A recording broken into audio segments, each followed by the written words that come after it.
Hi guys, welcome back to my channel. So, kamano tayo na magkaon ra update lang kay. Pero open town mi kay gikan mi kagabi sa lamay napatay ang tito ni Anil. So, natabigan sa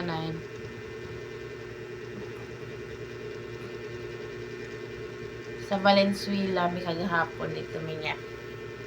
Nakataw pa mi kay ngadto mi niya pareha mi dili mi katultol. Kay toltol mi ka sa Valenzuela pero mi katultol kung asa silang dapita. So, magamit mi og Google Map niya.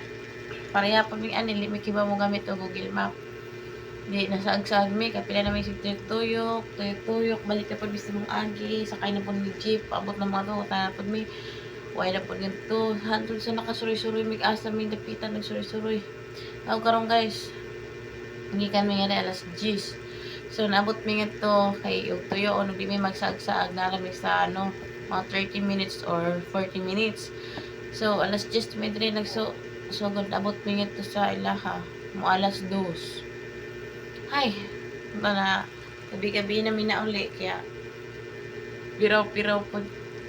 Pagbalik na mo, pag ganito na mo, pila mi kasakay, mga 5 siguro mi kasakay, pero pagbalik na mo guys, kaduhan na lang mi nagsakay. Jeep at saka tricycle.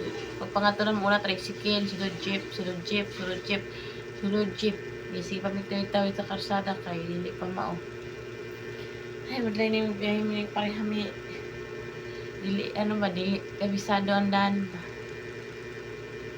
Karon update lang, bagong mata pang person, alas 9 na.